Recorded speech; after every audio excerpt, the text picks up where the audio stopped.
T'as déjà entendu parler d'un cadeau spécial qui pourrait te coûter 22 ans de ta vie? Intrigué? Attends d'écouter l'histoire. Pascal Ferrier, âgé de 56 ans, a été condamné à 262 mois de prison, soit près de 22 années d'enfermement, par un tribunal américain. Son crime, avoir envoyé une lettre contenant de la ricine à Donald Trump en 2020, ainsi qu'à 8 fonctionnaires de l'État du Texas. Pour ceux qui ne le savent pas, la ricine est un poison potentiellement mortel. Dans la lettre adressée à l'ancien président, elle le qualifiait d'affreux clone tyrannique et l'exhortait à ne pas se présenter à l'élection présidentielle de 2020. Elle appelait également le poison un cadeau spécial pour l'aider à se décider. Ferrier avait déjà un casier judiciaire aux États-Unis et avait été incarcéré en 2019 pour possession illégale d'armes à feu. Elle avait également envoyé des lettres similaires à des employés du système carcéral des policiers du Texas qu'elle jugeait responsables de son incarcération. Après avoir plaidé coupable en janvier devant un tribunal fédéral à Washington de violation des règles sur les armes biologiques, elle a été condamnée et sera expulsée à l'issue de sa peine. Selon les rapports, l'équipe juridique de YNW Melly a déposé une motion cette semaine pour déterminer s'il peut être libéré sous caution en attendant son nouveau procès pour double meurtre. La motion déposée mardi soutient que le co-accusé de YNW Melly, qui fait face aux mêmes charges, a obtenu une caution.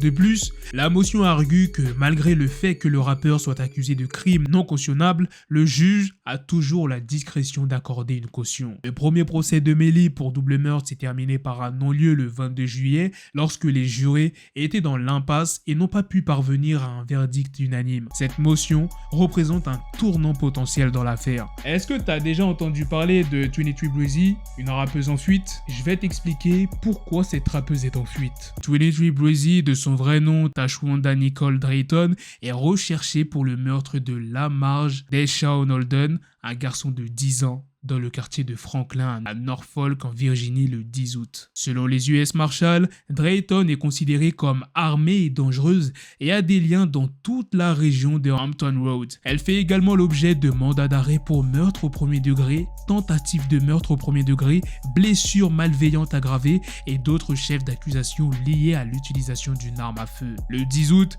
Drayton aurait tiré sur le jeune garçon et son père lorsqu'elle est venue avec un groupe de personnes chez lui et a commencé à se disputer avec lui.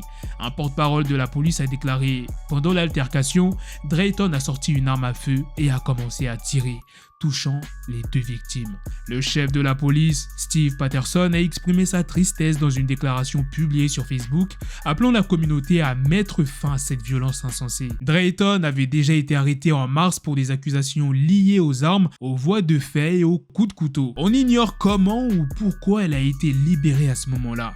Une récompense de 5 000 $ sera offerte à la personne dont l'information mènera à son arrestation. Mercredi dernier, Lil Uzi Vert a recréé la couverture de la mixtape Baller 6 de Young Thug, ajoutant à l'anticipation de sa propre version du classique de 2015. Joyeux anniversaire, Young Thug, a écrit Uzi dans la légende de son post Instagram. Young Thug, qui a fêté ses 32 ans mercredi, est actuellement derrière les barreaux dans l'affaire YSL Rico en cours, qui semble se prolonger jusqu'à l'année prochaine. Ces dernières semaines, Lil Uzi Vert a clairement montré que Young Thug est l'une de ses plus grandes influences musicales avec son cosplay continu du rappeur d'Atlanta avant Baller 16. Uzi a même partagé une photo d'eux-mêmes en studio, entourés d'une teinte rouge et ressemblant à une version plus jeune de Young Thug. Malgré la sortie de son album très attendu, Pink Tape, en juin, Lil Uzi Vert travaille déjà sur 2 projets de suivi, dont l'autre est le 3e volet de leur série Love is Rage. 8 membres du PDE, le 7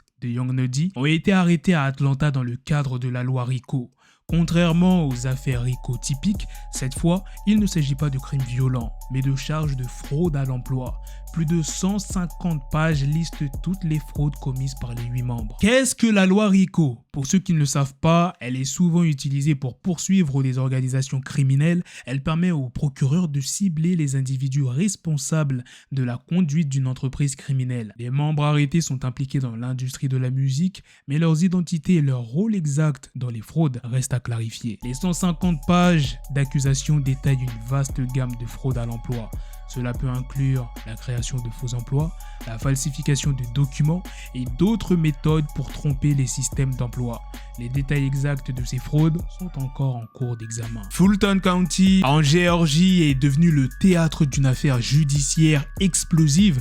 Le 14 août 2023, la procureure du comté de Fulton, qui s'appelle Fani Willis, a révélé une inculpation de 41 chefs d'accusation, nommant 18 personnes dont Trevian Kutti, l'ancien publiciste de Kanye West. Trevian Kutti est accusé d'avoir tenté d'intimider l'employé des élections Ruby Freeman pour l'incriminer dans une fraude électorale à Atlanta lors de l'élection présidentielle de 2020. Kutti, qui a été engagée comme directrice des opérations en 2018 après avoir été la publiciste de R. Kelly, a été désavoué par l'équipe de Kanye West en décembre 2021. L'ancien président Donald Trump fait face à 13 chefs d'accusation dont RICO, conspiration en vue de commettre un faux, dépôt de faux documents, sollicitation de violation de serment par un fonctionnaire public et plus encore. Il doit se rendre avant le 25 août, mais l'affaire prend une tournure encore plus sordide. Trump a lancé des allégations non fondées contre la procureure Fani Willis, affirmant qu'elle avait eu une liaison avec un membre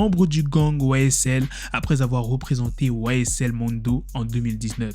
Ces affirmations proviennent d'une interview de Rolling Stone avec Mondo en janvier, révélant que Willis l'avait précédemment représenté dans une affaire d'agression aggravée. Trump a utilisé ces allégations pour discréditer Willis, mais les faits reste flou. Les gars, profitez-en, en ce moment c'est les soldes d'été chez We Are Chain Nation. Il y a énormément de réductions, que ce soit pour des chaînes, des bracelets, des montres, des pendentifs, des bagues, des boucles d'oreilles et il y a des bijoux pour les femmes. Si tu veux faire plaisir à ta copine, ta soeur, ta mère, eh bien c'est le bon moment. Et s'il n'y a rien qui te plaît, tu as la possibilité de créer ton bijou sur mesure. Et bien évidemment, vous avez 30% de réduction avec mon code promo BLACKTRAP30 tout en majuscule sur l'ensemble du site. La livraison est gratuite dans le monde entier, donc peu importe où tu es. Et pour ce qui est des moyens de paiement, tu as le choix. Tu peux payer en Apple Pay, ShopPay ou bien PayPal. Moi je te le conseille, comme ça tu peux payer en 4 fois sans frais. Deux légendes, Eminem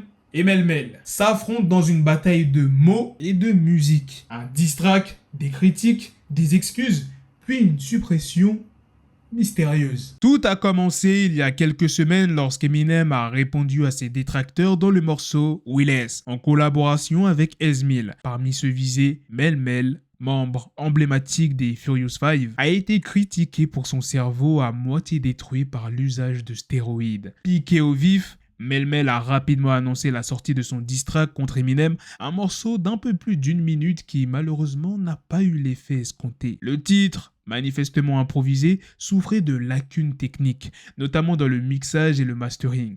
Les bruits de tir incessants et un décompte jusqu'à 8 ont suscité de vives réactions. Un internaute a même commenté « Ce diss track à Eminem sonne comme s'il avait été écrit et enregistré en 1989 ». Face à cette vague de critiques négatives, Melle Mel a choisi de supprimer le morceau et a expliqué son choix sur les réseaux sociaux, acceptant l'entière responsabilité de ce jugement erroné. Le clash entre Eminem et Melle Mel remonte au début de l'année 2023 lorsque Melle Mel s'était agacé de la présence d'Eminem dans le top 5 Billboard des meilleurs rappeurs de l'histoire.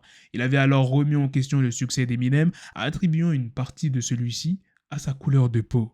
Dans un communiqué, Melle Mel a reconnu que son point de vue était mal conçu tout en reconnaissant les prouesses d'Eminem en tant que MC.